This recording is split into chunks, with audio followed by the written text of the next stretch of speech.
Hi, welcome to Small Talk with MyWellbeing.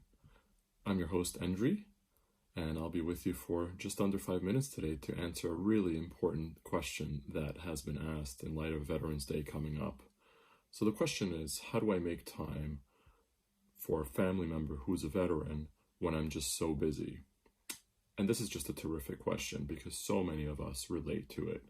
And many, if not all of us, has at least one veteran in his or her life that we do know. And so maybe we're thinking about checking in with them, but we don't quite know how to do it because we have so many other things to do right now. And on top of everything else, let's not forget, we are still very much living in times of a pandemic, which add to our stresses. They minimize the amount of time or the perception of time that we have. Sometimes we may have other responsibilities. For some of us, we may have children or pets or both that we also have to think about, and ourselves, right? And so in the midst of all this, with all the turmoil that's been occurring for the last year almost, how do we make time for one other person, particularly an individual that maybe we don't feel we have so much in common with? So one of the first things to do is to start. And what I mean by that is, do you have their contact information? Or is this someone that you have not even been in contact with for a long time? If it's someone who you haven't been in contact with for a long time and you're able to find a way to connect with them, do so. Reach out, let them know you've been thinking. If you feel the need to apologize and ask for their forgiveness in terms of why you haven't been able to reach out for a while, then do so. It can make a really big difference in terms of the relationship that you can build moving forward.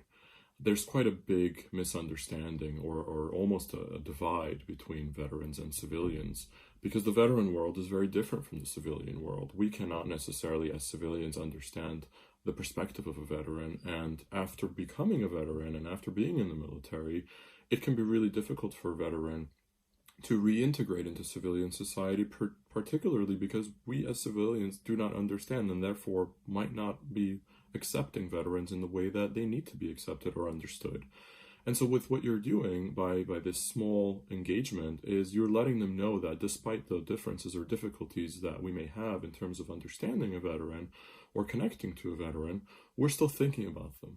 They're still someone who is of dear importance to us, especially if it's a family member, whether it's a cousin, a parent, a child.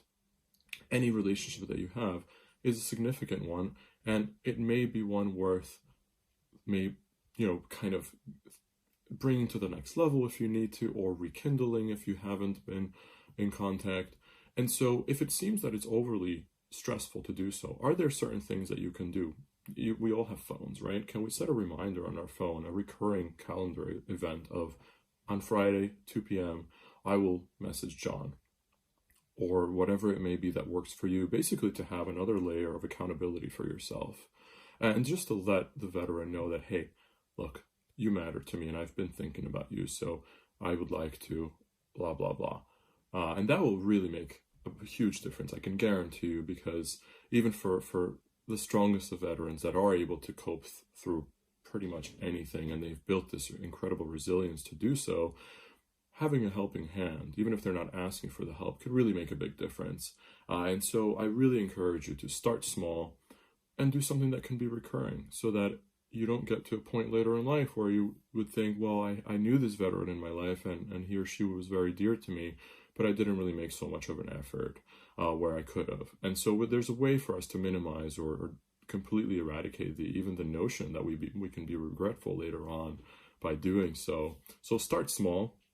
It doesn't have to be just on Veterans Day, right? We're obviously doing this to highlight this a little bit more, but to start small and make it a regular practice, just like you would with some other things that might matter to you. And it will really go a long way, and it will help bridge that gap and that divide that may be existing between civilians and veterans.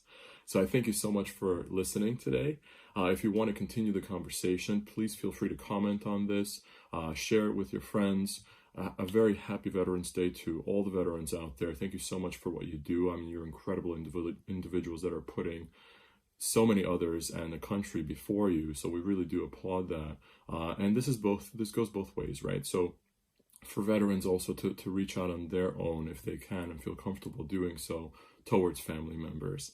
So thanks again. Have a very happy Veterans Day. And if you want to learn more about me, just please go to therapyinyourpocket.com. Take good care all and be safe.